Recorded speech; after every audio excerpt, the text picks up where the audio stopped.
교회의 소굴이냐 기도하는 집이냐. 하나님의 교회는 강도의 소굴이 될 수가 있고 기도하는 집이 될 수 있습니다. 우리 교회는 강도의 소굴입니까? 기도하는 집입니까? 자신 있게 말할 수 있습니까? 유대인들 하나님이 예수님이 이 땅에 오셔서 강도의 소굴이라 했던 그 사람들 겉으로 볼 때는 우리처럼 예배하고 우리처럼 헌금 드리고 어쩌면 우리 교회보다 훨씬 활성화되고 대형교회처럼 교회다운 교회 같은 그런 느낌이 들었을까요? 안 들었을까요? 들었습니다. 얼마나 예배를 열심히 드리는지. 그 시대의 예배는 우리 예배하고 달라요. 짐승을 잡아가지고 피를 빼고 그 짐승에게 나의 모든 죄를 전가시키기 위해서 얼마나 많은 짐승으로 예배를 드렸던 예배 잘 드렸어요. 재물이 비싸든지 싸든지 사서 예배를 드려야 됐단 말이에요. 그럼 예수님이 뭘 가지고 야단을 치셨느냐? 그들 마음속에 형식적인 마음을 가지고 진짜 예배를 안 드리고 교회를 돈벌이 장소로 삼는다든지 다른 방법으로 진실로 기도하고 예배하는 장소로 사용하지 않았기 때문에 그 시대가 야단을 맞았어요. 그 다음에 그 시대가 야단을 맞았을 뿐만 아니라 오늘 나와 있는 이 구절은 온 세계사를 뒤집는, 정말 이분이 메시아구나, 예수님이 말씀하시는 것들이 그대로 하나하나 다 적용이 됐던 겁니다. 우리는 잘 모르지만 공부를 하는 사람들은 교회도 모르고 예수도 모르고 있다가 책을 읽다 보니까 예수님이 정말 대단한 위대한 하나님이 아니면, 하나님의 아들이 아니면 예언할 수 없는 모든 것들을 꿰뚫어서 보고 계셨구나, 이런 생각을 했다고 말입니다. 우리의 성경은, 요 성경은, 신구약 성경은 성령의 감동으로 기록이 되었다 그래요. 1500년 동안 수많은 직업을 가진 사람들, 수많은 출신들의 가문을 가지고 1500년 동안 만들어진 책은 지구상에 단 한 권도 없습니다. 다양한 직업과 그 긴 기간과 그 과정을 통해서 이 성경이 기록이 되어 있어요. 그런데 이 성경을 성경되게 하기 위해서 뒷받침하는 역사서들이 있어요. 그 역사서들 가운데 요세비우스라는 유대인, 아주 명문 가문의 유대인, 하스몬 왕가라 그러면, 하스몬 왕가는 유대인들 중에 가장 독립운동을 목숨 바쳐 했던 그런 왕조 가문의, 제사장 가문의 사람들이에요. 그런 유세비우스라는 사람이 있는데, 이 사람이 제사장 가문의 명문 가문에 있었지만 그가 태어난 시기는 격동의 세계였습니다. 오죽하면 그 격동의 세계에 예수님께서 다녀가신, 이 땅을 살다 가신 그 즈음에 이 사람이 태어났으니까. 그러면 예수님이 태어나서 활동했던 그 시대는 우리나라로 보면 어느 시대였을까요? 1번 조선시대, 2번 고려시대, 3번 삼국시대. 어느 시대에 예수님이 태어나셔가지고 활동을 하셨을까요? 1번 조선시대, 2번 고려시대, 3번 삼국시대. 손 들어보세요. 1번 손 들어봐요. 손 안 들면 안 돼. 손 안 들면은 이렇게 해서 나와서 대신 설교하라고 할 겁니다. 1번 손 들어. 1번 조선시대. 아무것도 없어. 눈치 보지 말고 2번 그렇게 오래됐어? 고려시대다. 3번 삼국시대다. 손 안 든 사람 없다고 없기로 했죠. 어떻게 들어봐요. 다 삼국시대가 지금 주류야. 맞아요. 예수님이 오셨을 시대가 벌써 삼국시대. 그럼 그 시대는 어떤 시대냐? 세계사적으로 볼 때는 로마가 지배하는 시대예요.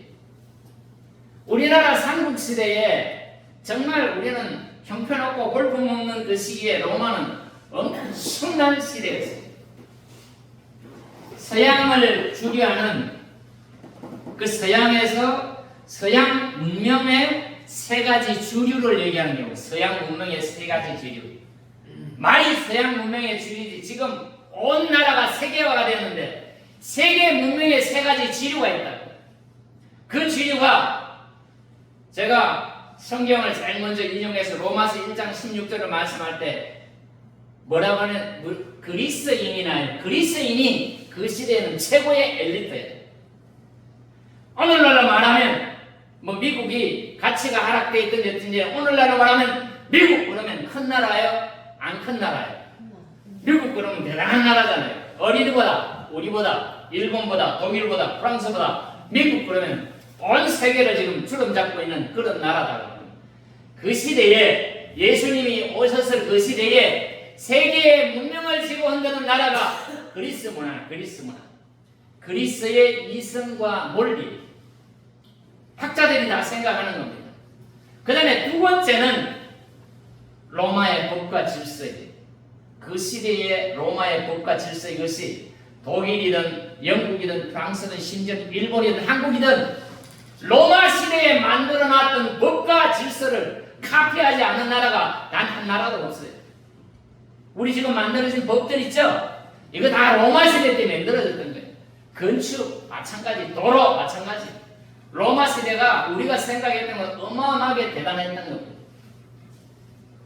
뭐를 힌트로 받느냐? 오죽하면 온 세계가 주목할 수 있는 절의 창세가 언제냐? 그 시대. 그래서 예수님이 그 시대에 태어났습니다. 세 번째로 오늘날 우리 시대의 주류를 이루는 문명의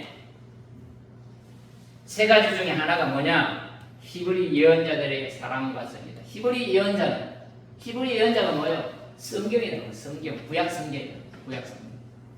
구약 성경에 히브리 예언자들이 많이 있는데 특별히 그 히브리 예언자들 중에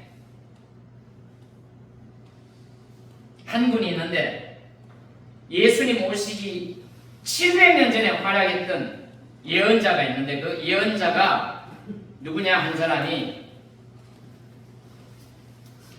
성경에 보니까 들으라 듣지 않으면 멸망한다고 끄덕끄덕 이 예언자가 계속해서 부르짖었어요. 그러나 지도자들도 백성들도 듣지 않았어요. 우리는 듣고 있나요? 온 세계 지도자들이 듣고 있나요? 들어야 되는데 안 들었어요. 그래서 나라가 통째로 망하는 것을 미가라는 선지자가 보았어요. 온통 성경에 예언하는 그 대표적인 말씀이 미가 선지자가 얘기하는 그 말씀이에요. 이걸 구체적으로 뭘 들으라 그러냐? 세상의 지도자들아, 세상의 백성들아, 들으라 하는 유대 이 히브리 이 예언자의 말씀이 뭐냐? 오늘날 말을 쉽게 해결하면 가난한 사람들을 학대하고 착취하는 행위를 하지 마라 그 말이에요. 가난한 사람들이 불편없이 살 수 있는 세상, 없어도 자존심이 상하지 않는 세상, 그런 세상이 좋은 세상인데 옛날에 어디 그랬어요? 지금은 어디 그렇습니까? 누가 국회의원이 됐는데 그전에는 연락을 하면 득달같이 전화를 받더니 어느 날 벌써 노선을 펼쳐놓고 전화를 벌써 안 받는다. 누군지 얘기는 할 필요 없어요. 되면 달라집니다. 되면. 여러분이 아무리 높아지더라도 나하고 기존에 지내던 친한 사람이 있으면 전화를 씹어야 되고 잘 받아야 돼요. 제가 볼 때 전화 씹는 사람은 일단 아니라고. 전화 잘 받으세요? 저는 어떤 전화라도 받습니다. 제가 아는 유명한 사람 중에 전화를 가장 잘 받는 사람은 김진홍 목사예요. 이분은 제가 전화해도 전화를 받아요. 미국에서도 전화를 받아요. 내가 지금 미국에 있으니까 한국에 가면 그분 저를 잘 모르거든요. 그저 한두 번 받는데 전화를 잘 받아요. 그런데 세상에서는 조금만 유명해지면 나한테 도움이 될까 안 될까를 계산해가지고 아닌 사람은 안 받아. 어쩌다가 어떤 길에 전화를 받았는데 제가 전화해드릴게요. 그래서 전화 안 해요. 전화 다시 해도 안 받아요. 그렇게 나에게 도움이 되고 내게 도움이 안 되면 터부시하는 그런 세상은 가난한 사람을 학대하고 착취하는 행위의 그런 세상이에요. 첫째가 그렇게 하지 마라. 두 번째는 나라를 이끄는 지도자들과 상류층이 부패와 뇌물로 점철되어 있으면 그런 나라를 하지 마라. 여러분이 잘 판단하세요. 우리는 어떤가요? 나라를 이끄는 지도자들과 상류층이 부패와 뇌물로 물들면 그 나라는 망합니다. 셋째가 거짓된 언론이에요. 오늘로 말하면 거짓된 언론이에요. 미국이든 일본이든 예외 없이 힘있는 사람을 대변하는 언론, 이런 언론들은 정상적이지 않아요. 우리나라 예외 아닙니다. 전혀 다르게 보도합니다. 똑같은 사실을 가지고 사람들이 이해하지 못하도록 왜곡해서 보도하는 이런 장면, 그 시대는 거짓된 예언자들의 메시지. 가령 목사가 헌금을 많이 걷기 위해서 설교한다. 목사가 하나님께는 관심이 없고 더 많은 교인들만을 위해서 설교한다. 이런 부분들은 하나님께서 몹시 싫어하는 거다 그 말입니다. 넷째가 헛된 것을 섬기는 우상숭배. 우리는 지금 우상숭배 합니까? 안 합니까? 어제 제가 하루 종일 사과농장에 가서 사과를 심었는데 얼마나 기진맥진하지. 일을 시키는 사람이 주인이 일을 시켜야 되는데 다른 사람이 일을 시키면서 주인도 그냥 허덕거리게 만드는 우리 영업부장 안 오늘 오게 된다. 오늘 설교를 해야 되는데 밤 8시까지 일을 시키니 사람이 그냥 그런 분 뒤에서는 목사님 저러다가 어떻게 설교해요? 지가 일 시켜놓고 자꾸만 그러면 못 가게 하는 거죠. 내가 설교 잘하나 못하나 와서 보라고 그랬는데 오게 되지 않았어요. 전신목을 왔었는데 뭔 얘기하다 니까 이렇게 손을 때리고 물 한 잔을 못 가겠습니다. 제 에어컨 좀 꺼져보세요. 에어컨 때문에 그런가.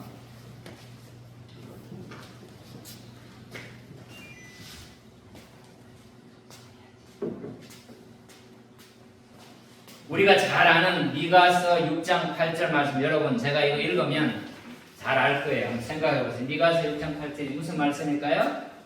이것이 이 시대의 예언자들이 대표적으로 하는 그 말씀의 핵심을 보는 것입니다. 미가서 6장 8절. 사람아, 주께서 선한 것이 무엇임을 내게 보이셨나니 여호와께서 내게 구하시는 것은 오직 정의를 행하며 인자를 사랑하며 겸손하게 내 하나님과 함께 행하는 것이 아니냐. 이것이 대표적인 예언자의 말씀입니다. 그러면 이 말씀을 우리 나라도 목회자도 백성들이 이 말씀을 잘 따라야 되고 마음에 새겨야 되고 인용만 하지 말고 말만 하지 말고 그 말씀처럼 살아내는 겁니다. 조금 오늘 남정도에 칭찬하자면 삼계탕 같은 거 전혀 이거 할 이유가 없잖아요. 이런 거 끓여가지고 더운 날 주민들에게 맛있는 거 해먹이겠다. 이거 여기에 속한다고 저는 봅니다. 칭찬합니다. 잘하는 거 칭찬해 더 잘해서 엄청나게 칭찬하고 싶습니다.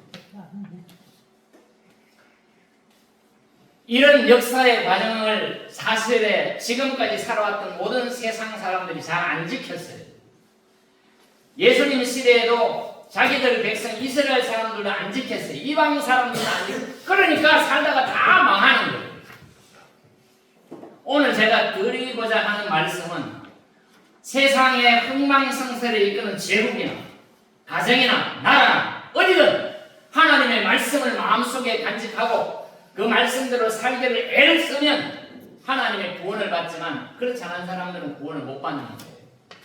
예수님이 예루살렘 성에 입성하면서 울었다 그랬잖아요. 울었는데 어떻게 울었다 그랬죠? 낙동 같은 눈물을 흘리시면서 통곡을 하면서 우셨어요. 그 왜 우셨느냐? 예루살렘의 멸망을 보고 운 거예요. 그 시대에 온 세계를 지배하던 로마의 황제들이 있었는데 그렇게 잘 살고 안전하고 튼튼한 것 같은 그 나라 그 로마도 계속해서 요동치는 거예요. 예수님이 오신 그 의관을 통해서 우리가 잘 아는 네로 황제 알죠? 네로 황제. 기독교인을 가장 많이 박해했던 네로 황제. 그 시대에 베드로하고 바울도 아마 죽였다라는 그런 그 시대에 죽었을 것이다. 그렇게 추측하고 있어요. 네로 황제가 얼마나 기독교인들을 많이 박해하고 이 권력이 올라가게 되면 사람이 이상해도 그냥 미쳐버리는 거예요. 그래가지고 로마 시대에 불을 지르는 거 좋아하는 거예요. 근데 불을 질러 불이 타면 이게 잘못되니까 이게 문제가 됐다. 누구한테 뒤집어 씌워야 되겠다. 그런데 누구한테 뒤집어 씌워? 예수 믿는 사람들이 불을 질렀다. 그렇게 됩니다. 근데 이게 걷잡없이 번지고 문제가 생기니까 네로가 방법이 없으니까 이거 내가 이러다가는 왕의 자리도 못 앉아있겠다. 그러다가 스스로 자살해서 죽어요. 그 큰 나라도 별거 아니에요. 하나님의 말씀 속에 있지 않으면 제국이든 나라든 개인이든 세계 역사가 보여주잖아요. 대통령이 뭐 그렇게 대단합니까? 국회의원이 뭐 그렇게 대단해요? 하나님 안에 있지 않으면 그들은 사상 무고예요. 그렇게 엄청난 온 세계를 뒤흔드는 권력이 있어도 자기가 잘못하는 것 때문에 뭐가 뭔지 모르는 거예요. 그러다가 불내가지고 쫓기다가 그냥 자살해버리는 거예요. 자살하는 의관의 황제가 1년에 3번씩이나 바뀌어요. 이름도 모르는. 그런데 로마를 지배하는데 가장 강력하게 독립을 원하고 대항하는 사람이 있었는데 그 사람들이 유대인. 그 유대인들 중에 특별히 어떤 사람들? 우리 성경에 나와 있는 열심당. 열심당 들어봤죠? 이 열심당은 얼마나 대단한지요. 이 유세비우스라는 사람도 열심당은 속에 그들의 세력을 얻어가지고 점점 왕조 가문이죠. 제사장 가문이죠. 그래서 갈릴리 지역에 오늘날 말하면 고급 아주 전도 유망한 젊은이로 그 책임대로 갔다가 로마가 쳐들어와가지고 몰리고 하다가 이제 항복하게 생겼어요. 항복을 하는데 이 사람들이 얼마나 지독한지 40명이 지도자들이 몰리다가 그들이 이제는 안 되겠다. 우리가 더 이상 다른 방법을 쓰지 않으면 우리는 다 죽는다. 그래서 40명이 무슨 결정을, 이 사람들이 그런 결정을 잘해요. 우리 40명이 제비를 뽑아가지고 먼저 사람이 한 사람씩 죽여나가는 거예요. 40명이 제비를 뽑는데 한 사람씩 죽여나갑니다. 그런데 유세비우스는 그걸 반대했어요. 반대했는데 열심당원들이 워낙 강하니까 아니야. 우리가 구차하게 살 게 아니야. 나라와 민족을 위해서, 하나님을 위해서. 제가 볼 때는 잘못된 하나님을 상해.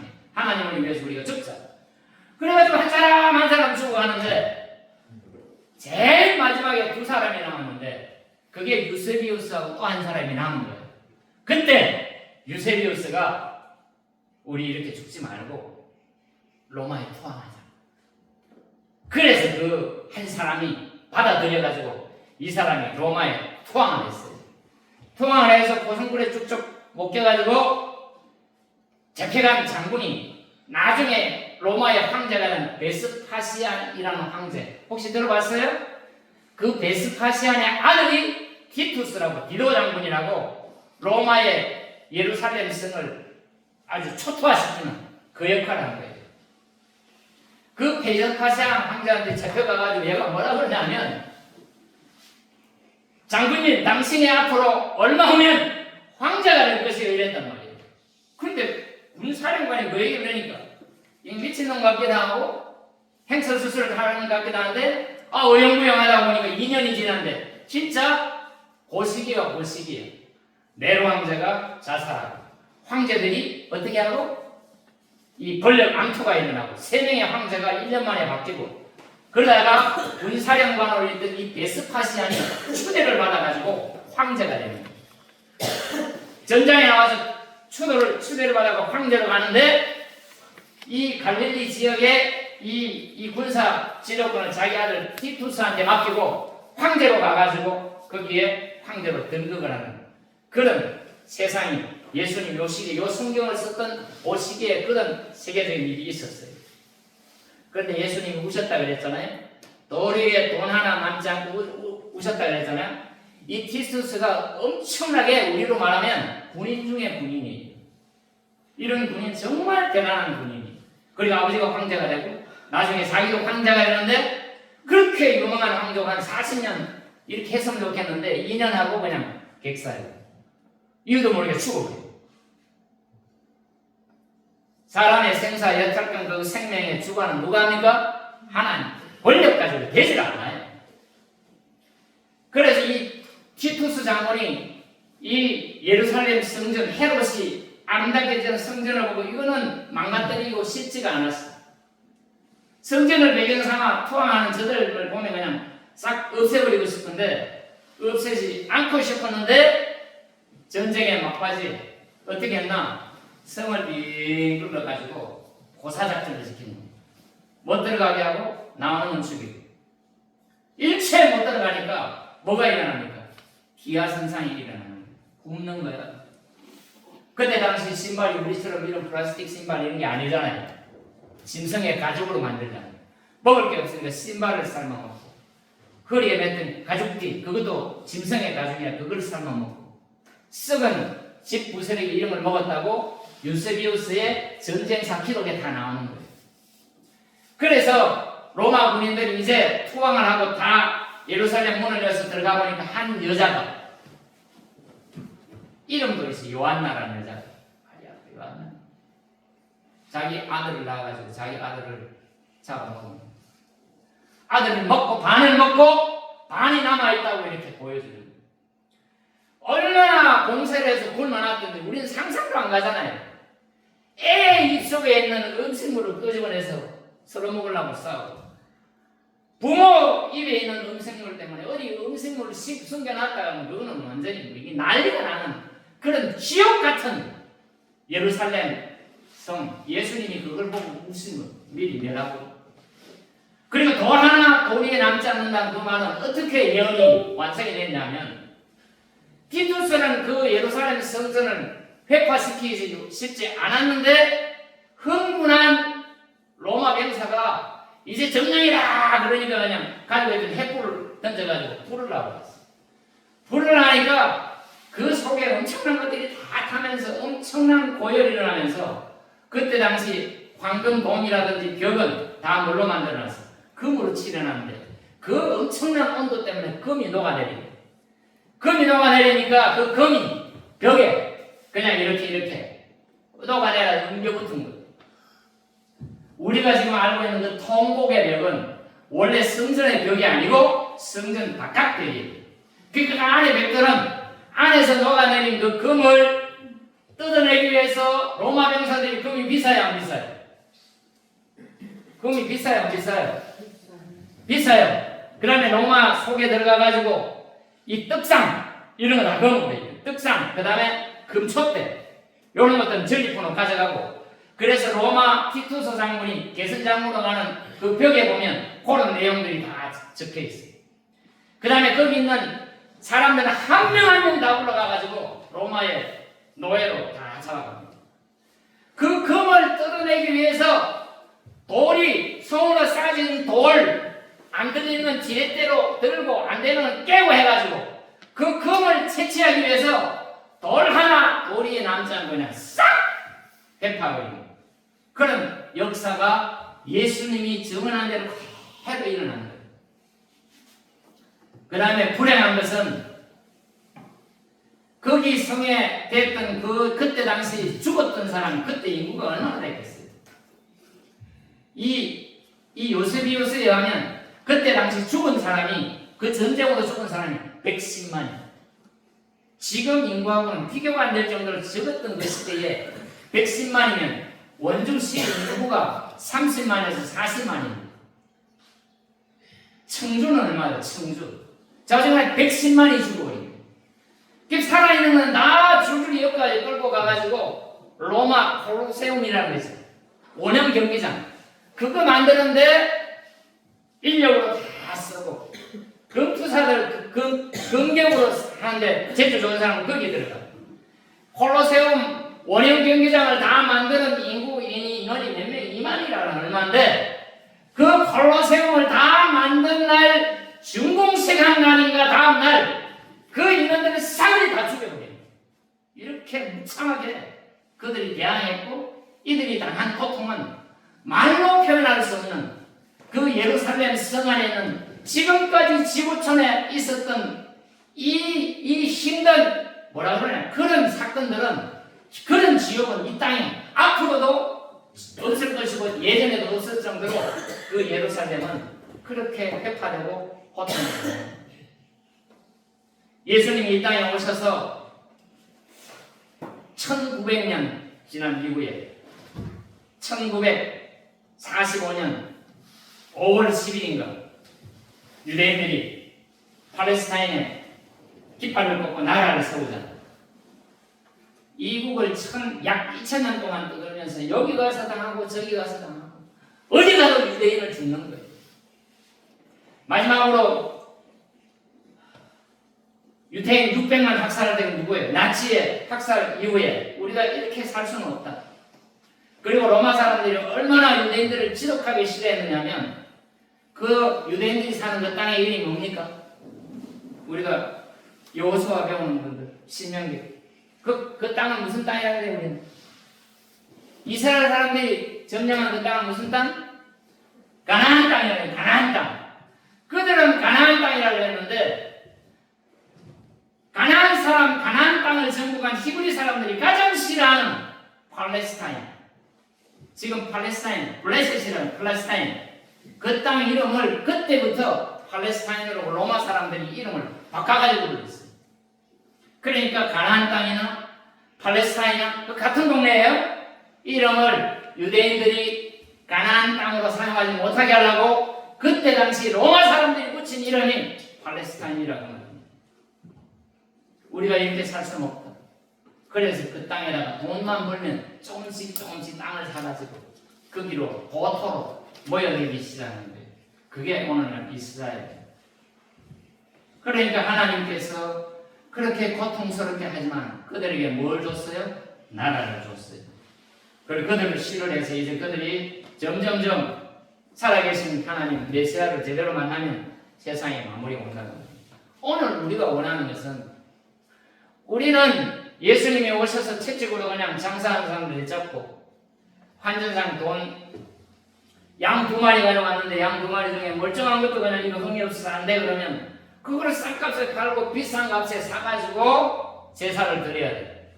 그 다음에 외국에서 살다가 왔는데 달러 가지고는 안 해주니까 성전에 바칠 돈으로 바꿔줘야 되는데 예를 들어서 10,000원짜리 주면 뭐 7,000원 준다면 이렇게 너무 폭리를 취해서 그런 복을 보고 예수님이 뭘 만들었어요? 다른 성경에 보면 채찍을 만들어가지고 추면서 다 쫓아내고 성전을 정하고 그때부터 예수님이 말씀을 전하기 시작하니까 그 말씀을 듣는데 오늘 보니까 예수님의 말씀에 그들의 귀가 걸렸다. 너무너무 열심히 들으니까 폭리를 취하고 이득을 취하던 유대의 지도자들이 예수를 죽이고 싶은데 너무 많은 사람들이 예수님을 따르니까 죽일 수가 없었어요. 그래서 예수님은 나귀를 타고 들어가셔가지고 얼마 동안 매일 성전에서 가르치셨어요. 당신의 시간까지. 그러니까 그걸 백성들이 너무너무 잘 듣던 거예요. 그 말씀이 어디 나와 있으면 한번 볼까요?